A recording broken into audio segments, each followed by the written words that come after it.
everybody. Welcome back to another episode of The Skeleton Crew. Today, I have a true visionary with me today. His name is Chris Wood. He is the Chief Executive Officer of RevealDx, and it's an innovative company who, I guess, kind of in the realm of AI, that's assisting in diagnosing of lung cancer. So it's really doing some groundbreaking work and will definitely help in the detection of lung cancer in patients and people out there. So Chris, thanks for taking the time to be with me today. Oh, great to be here. Thanks for having me. My pleasure. So first, let's put the spotlight on you a little bit. You're doing some awesome work here with the lung cancer detection, but how did you get into this role?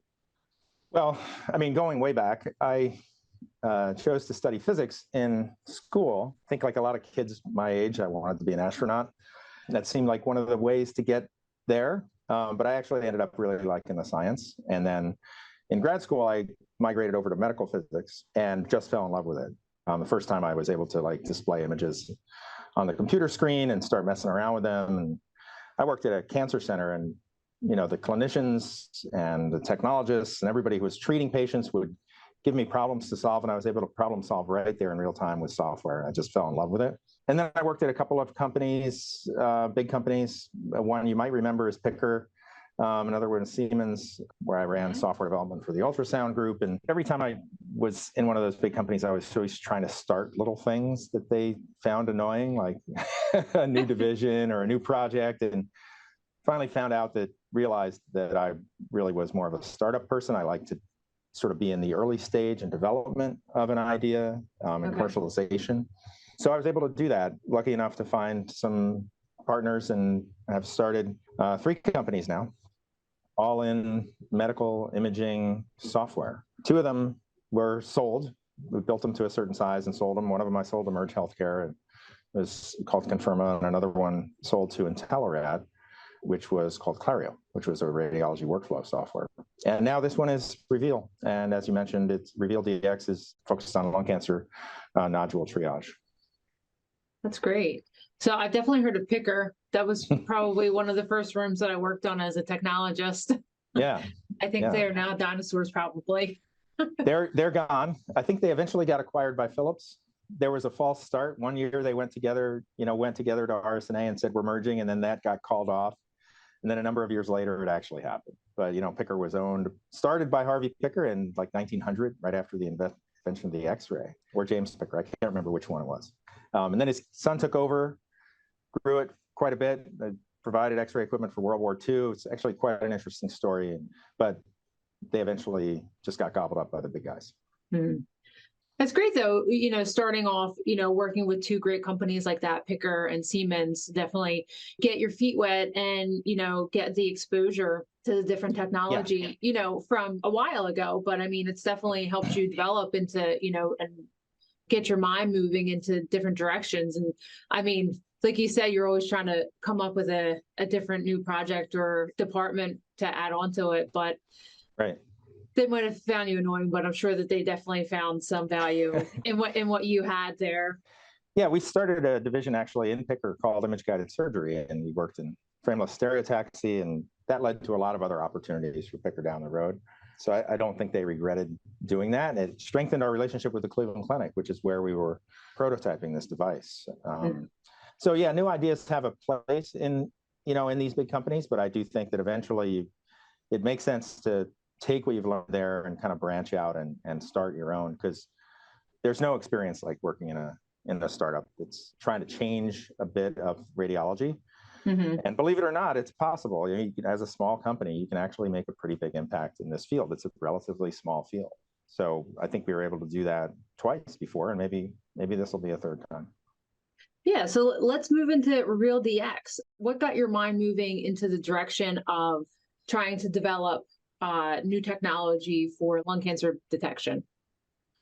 Well, the first company I started was called Confirma, and the reason we started that company is because breast MR was moving from a staging exam, so you're staging cancer using breast MR because it's a highly sensitive technique, and people were starting to use it to screen high-risk women. People who had the BRCA gene or other strong family histories were the idea was to put them into a MRI and mammo screening program, which was pretty groundbreaking. The International Breast MR Consortium started this idea, and then it was endorsed by the American Cancer Society. So instead of having 200,000 breast MRs done every year, you're looking at 2.5 million. So we knew these exams were really hard to interpret. So we built a company that would create software that would allow the radiologist or mammographer to read these exams very quickly and efficiently. And that worked. Fast forward to a number of years ago, and the U.S. Preventative Services Task Force recommends screening for lung cancer for high-risk patients. It's very reminiscent of what happened in breast cancer screening, right? And in this case, it's very easy to identify people who are at high risk for lung cancer because they are usually smokers. So when the U.S. Preventative Services Task Force makes that recommendation for screening, which they made based on the results of the National Lung Screening Trial, because of the Affordable Care Act, that means it's covered by Medicare. As soon as they make that recommendation for screening, Medicare has to pay. So now we have lung cancer screening in the United States, and it's paid for. With that, we knew what's going to be the big problem. One of the big problems that comes when you start screening patients for lung cancer is you find a lot of nodules. You find about a third of the time, you find a lung nodule, which is just like a little dot. And those nodules the vast majority of them are benign, but some are malignant. And right now, what people do is they do an interval scan. So they wait 6 months, a year, 3 months, depending on the nodule, and they have the patient come back. And the tragic cases are the ones where the patient comes back and they have something like stage 3 cancer, because the survival for lung cancer is really poor. The 5-year survival rate is 1.7 out of 10 people. And that's why it's the biggest cancer killer. But the interesting and more sort of maybe hopeful thing on the horizon, the ILCAP, which is this big international lung cancer screening organization, they've been following patients a long time. And if you can catch that cancer at stage 1, the 20-year survival rate is 80%. You find people using words like cure associated with lung cancer, if you can catch it early. The problem is if it goes late, there aren't a lot of targeted therapies. There's not a lot of precision medicine that really works for lung cancer yet.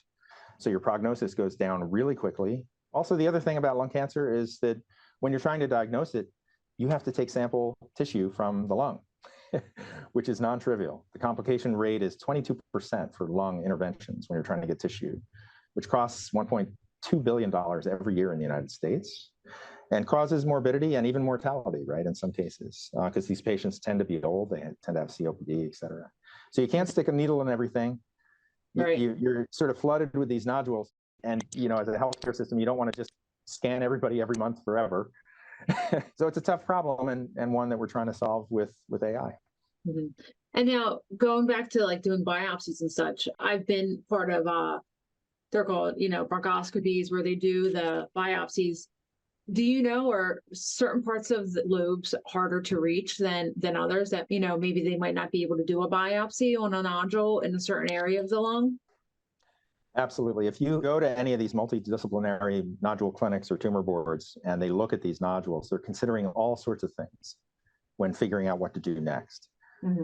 There's going to be an interventional pulmonologist in there saying, yeah, I think I can get this thing, right? I've got this new fancy robot, or it's in a location I think I can get to.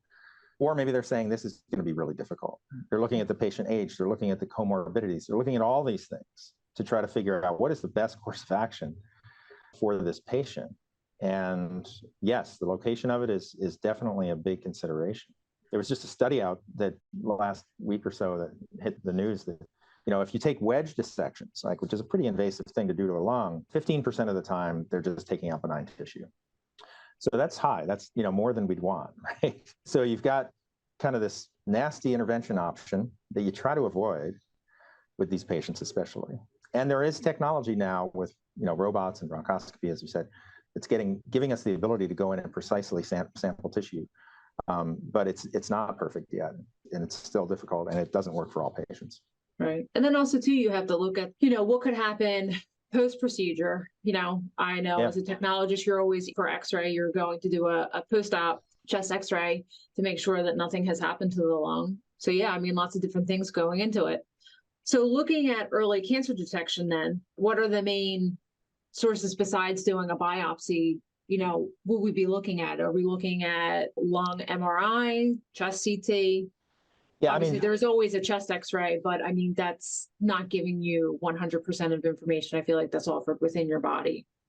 right. Lung cancer screening is a low-dose CT. If somebody's in a lung cancer screening program, they're going to get CT scanned. If you see a lesion, like a coin lesion or something on a chest X-ray, they will send you most of the time, just send you right over for a chest CT. So instead of, sort of this projection radiographic image, they're going to send you to a CT to do tomographic imaging to see that really is a lung nodule and try to assess how big it is and what the extent of it is and precisely where it is. So CT is really the gold standard when it comes to imaging. I haven't read personally about a lot that's going on in MR or ultrasound in terms of triaging these lung nodules and figuring out what to do with them. I think people are kind of still trying to figure out how to get people in for CT screening, because that's the one that's been proven to work so far.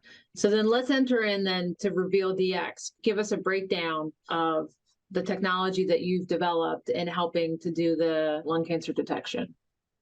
Yeah, it's really simple. 30% of the time when you do a chest CT, somebody's going to have a nodule. Vast majority of those are benign, right? But if you run the numbers, there's 15 million chest CTs done in the United States every year. There's about 5 million. So 14,000 nodules a day are being found, right, in the United States.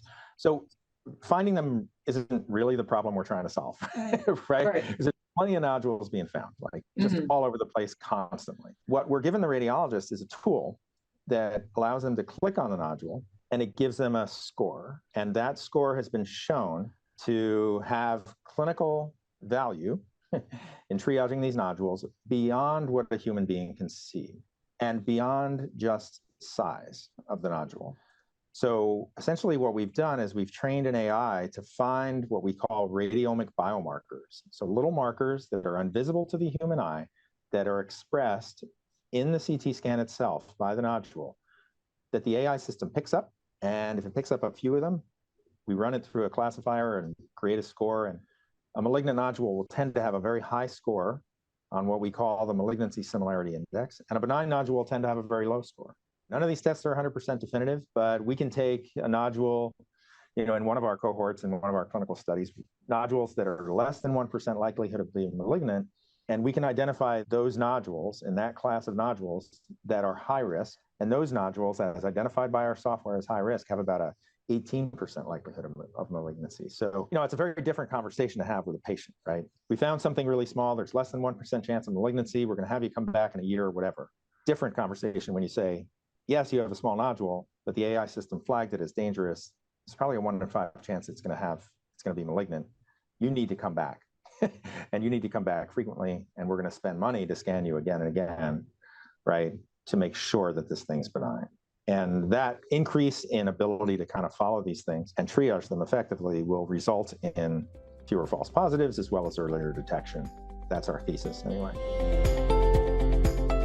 This episode is brought to you by xraytechnicianschools.com. If you're considering a career in X-ray, visit xraytechnicianschools.com to explore schools and to get honest information on career paths, salaries, and degree options. I don't know if this would be too technical to get into, but what are the different markers, like within the nodules, that the AI is picking up to give the MSI score? To talk about the specifics probably would be, but suffice it to say, we've looked at 14,000 different features of the nodule. So mathematical transforms and projections, things like that. And then we curated the list down to those that we knew were important and clinically relevant. And then we built our classifier around that. The technique looks at specific features. Like I said, there's hundreds of them that are included in the classifier, but we look at the ones that are like really the most important in it. They have to do with the shape, especially in 3D. We also do features of the surrounding tissue, so the tissue around the nodule. But we don't include things that might confuse a classifier. Like if you start throwing the whole CT scan in, right, and you treat the AI like a black box, it might say, oh yeah, people who are of a certain size or weight or sex or whatever are more likely to have malignant nodules because of the training cohort that you feed to it. We eliminated all of that black box type of stuff. We don't let the AI figure out exactly. We don't let the AI choose any feature it wants, right? Okay. To include in its determination. We made sure that these were clinically important features. Mm-hmm. So we curated the list and then we trained it on that. Then we validated on a 1,000-patient study with the Fred Hutch Center and Saskatchewan Health Authority in Canada, as well as 3 other studies. And we've proven that, maybe the most important thing, we've proven that it's generalizable. So you can take this product and plop it into any provider, it'll work. And that's hard for some AI systems to do. Sometimes they're trained on one set of data and they work great at that institution where they were trained, and then you try to bring it somewhere else and it doesn't work. So we're at the stage now where we've proven that you can bring it anywhere and it'll work, so, which is why we think we're ready for commercialization. Great. So then you've had to go through, you said it's patented, but I guess you've gone through like FDA approval at this point? So we're in the process of getting FDA. We've got our CE mark, so we're in the market in Europe, just entered the market over there. We have approval in Canada, and we have approval in Australia, New Zealand. FDA is next, and we're hoping for early next year. Is the FDA, criteria so much more stringent than, surrounding countries? Other AI companies that I've spoken to that require FDA approval, it always seems like America is like the last stop on the approval process for them. I think medical devices in general, in the European approach, which has been adopted by a lot of other countries, is more like generate data around safety, make sure that you can recall, and then we're going to let the clinicians kind of decide whether they want to buy and use it. In the US, we've got the safety and effectiveness, and both of those are taken, I think, equally seriously by FDA. So you have a bit of a different bar. And then, of course, reimbursement is different everywhere. And in the US, it's especially difficult. So once you go through your FDA approval process, do you already have certain companies that you're interested in contacting about this, or going maybe more towards, a health system to get this integrated into their workflow? Have you thought about that at this point?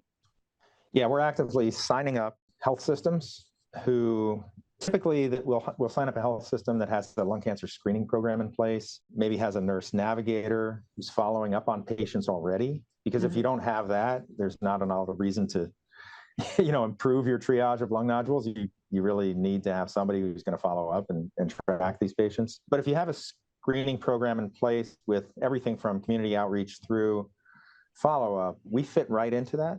And those are the types of customers we're trying to sign up, the bigger groups that already have something in place to triage nodules and they want it better. And we need them to submit for reimbursement because there is a code and there has been a national payment rate set for it. But the way healthcare works in the United States for Medicare is that you have individual MACs, right, which are these administrative centers around the United States.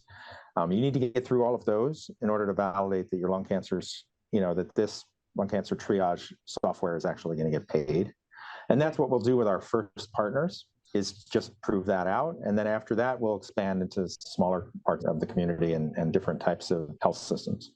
Have you found a good amount of health systems that have the lung cancer screening in place already? It's evolving. What lung cancer screening sort of did was it sort of shined a light on lung nodules. We do the 15 million chest CTs every year. We find all these nodules, but there really hasn't been a great follow-up done at most institutions. When they initiate lung cancer screening, they tend to put in the infrastructure that you need. So then you're following both incidentally found nodules as well as nodules found during screening. And that's been great. I think that influence of lung cancer screening on healthcare in general has been really valuable because incidentally found nodules actually are just as likely to be malignant as those found in a screening program. So I think, putting that infrastructure in place, getting everybody from, like I said, community outreach all the way through the pulmonology department who's doing the interventions involved in optimizing this really will make a dent in the health of a population. I wish it was going faster, but I can't say the penetration is what we would like to see. I think 6% of all patients who qualify for lung cancer screening now are getting screened. Okay. So it's abysmally low. State by state, it varies. And one of the things that we've seen is that states like Kentucky have put a lot of money into patient outreach, and it actually does work. Kentucky has way higher. You can actually really improve lung cancer screening uptake just through patient outreach. That's interesting. I would have never thought that certain states would have had higher rates than others. They consider it an important issue in places like where they have mining. Like Australia, for example, is really serious. They're rolling out their lung cancer screening program now because they have a lot of miners. And, in today's world, I think we're realizing, unfortunately, that lung cancer isn't just a smoking disease. Even wildfires can cause people to be at high risk for lung cancer if they're repeatedly exposed to that. Okay. We actually are here in Seattle. Wildfire smoke is not just benign. It's something that can really cause harm. Firefighters, there's been some data around them. So we're identifying these higher risk patient populations that really should be screened as well. And I think that will be one of the things that will evolve. Eventually, we'll find genetic markers as well, I'm sure, and throw people into screening programs based on that. That's not the standard of care right now. It's just people who are smokers get screened. Okay. That was one of my questions that I was going to ask. You're talking about like the shapes of the nodules and stuff. And I was going to ask if ethnicity had anything to do with as like a marker before, detection. I think in the future it will be, with a 6% penetration of people who are smokers, right? The focus has been just get the smokers in first before looking at these other subgroups. There's two issues with that, right? One is definitely identifying those high-risk patients, but also you need to make sure that your AI system, in our case, we have to make sure our AI works for all of these patients. You need a diversity of patients on many different levels, age, sex, gender, race, all of those things. When you train the AI and you give it that diversity of patients in your training, it will work on all those patients. Okay. If you leave out a subgroup, it may not work as well on that subgroup. So it's a very important issue when it comes to the training of an AI system, as well as, ultimately finding those patients that need to be screened. Mm-hmm.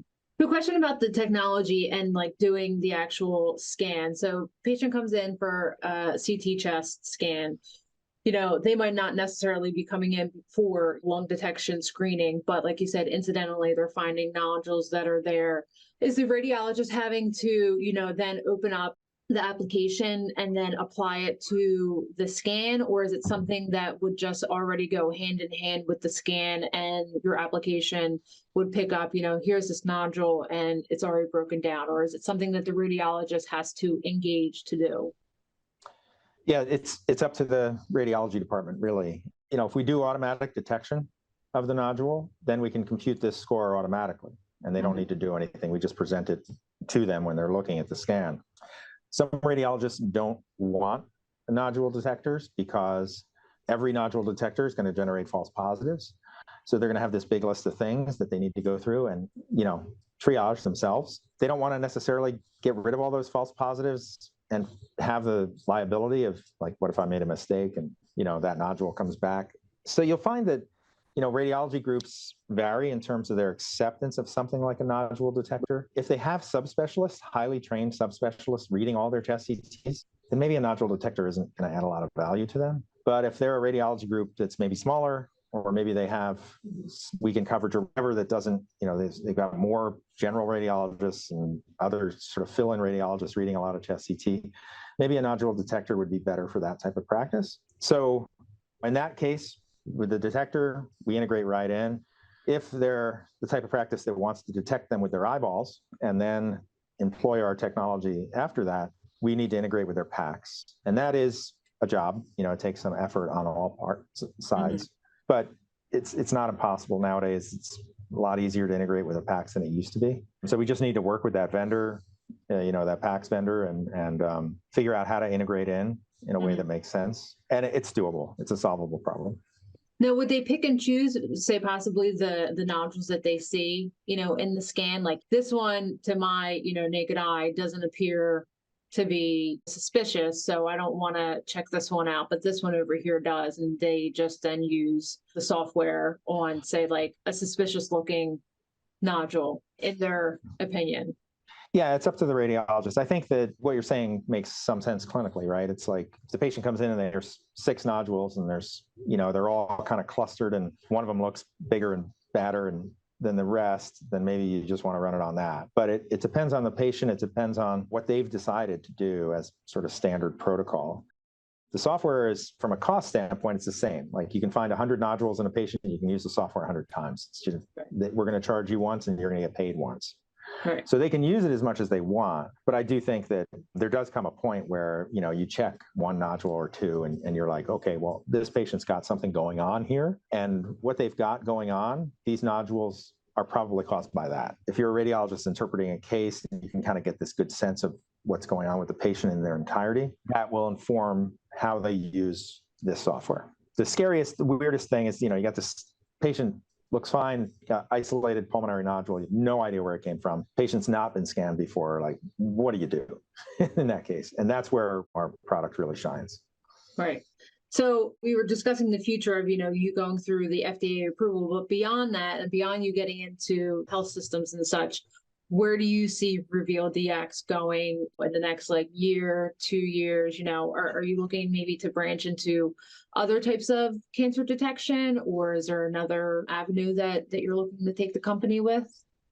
It's possible. Yeah, we have looked at other diseases, other types of cancer as well. Mm-hmm. And, there's also been a lot of movement lately in the industry. People are talking about getting, parts of the world, they do double reading in mammo. And they're talking about getting rid of that, only having one radiologist read and AI, right? Instead of two radiologists reading. And that's because of, improvements in detection and characterization that, AI have.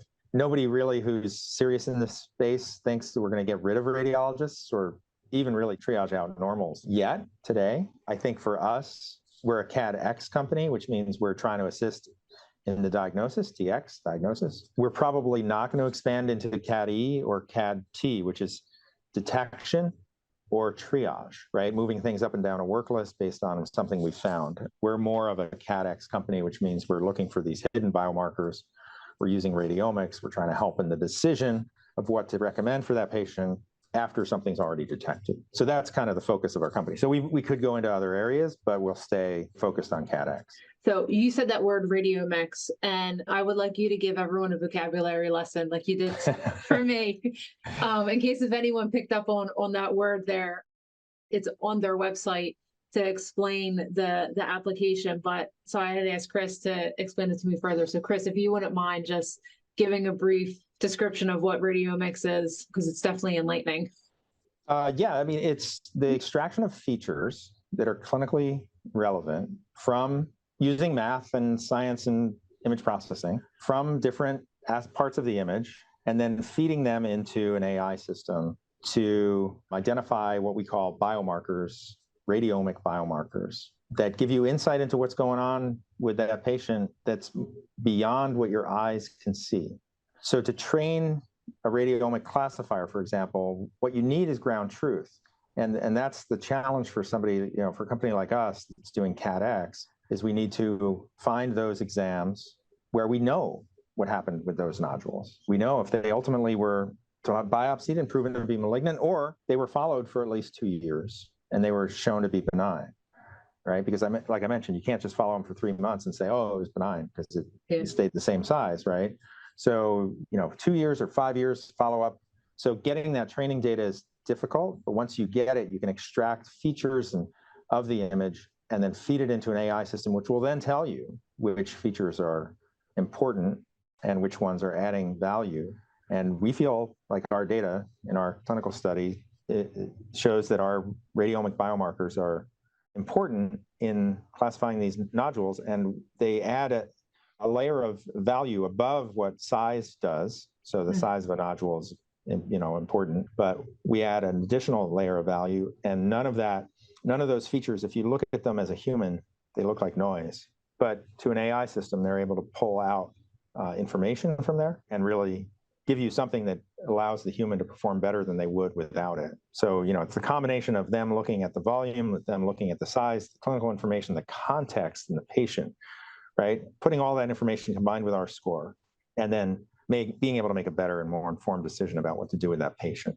In that particular case, that's what we do. I wish I could take the credit, but most of the credit for this whole idea really comes from our CTO, Michael Calhoun, who's Chief Technology Officer, and really started working on this problem 8 years ago. And there's been several rounds of investment. What I'm trying to do right now is take some of that good work and bring it to the commercial market, because I've had the experience of taking some good CAD type work and seeing the impact it can have on patients. It's pretty profound. I mean, it's one thing to do something in a lab, and then maybe even deploy it in your own clinic. But when you can get a commercial product out there with wide adoption, the impact you can have on patients is orders of magnitude more. That's what I'm trying to add to this. How long have you been in this process with him then? Because you said he started about 8 years ago. Yeah, it's coming up on 3 years. We had talked, we're both in Seattle, and doing medical image processing. So obviously we knew each other. And I had sold a company to Intelerad. I had started a company and then a worklist company for radiology and sold it. And then I was looking for my next thing to do. And the time was right to get involved. So me and actually a group of investors bought Michael's company from the investors and restarted it, recapitalized it. And it's been about 2.5 years since that, maybe coming up on 3. And we're hoping, like I said, to be in the market pretty soon. We're already in the market in Europe, but the US market with this new reimbursement code is quite an opportunity for us. So we're kind of heads down focusing on that right now. Chris, thank you so much for taking the time with me today. I really had, such an interesting conversation with you. Such great developments going on out there for anyone for the future. Hopefully no one in our audience is going to be in that list of the cancer, but if you ever need it, it's such a great opportunity for your health. We'll leave it with this. If you have a lung nodule and it's found in your lung CT scan, take it seriously, right? You may hear that it's a low risk of malignancy, you may hear lots of things, but definitely take it seriously. Take your own responsibility for following up on that, staying on it, because sometimes they fall through the cracks and you don't want advanced lung cancer. The sooner, the better. For sure. Thank you so much. Hoping to hear about RevealDx coming out into the US market and getting into the cancer detection program. That would be amazing. And can't wait to hear if you're doing anything in the future. I hope to speak to you soon about it. All right. Thanks, Jen. You're welcome. Have a great day. Everybody, this is the Skeleton Crew. We'll see you again. All right. You've been watching The Skeleton Crew, brought to you by x-raytechnicianschools.com.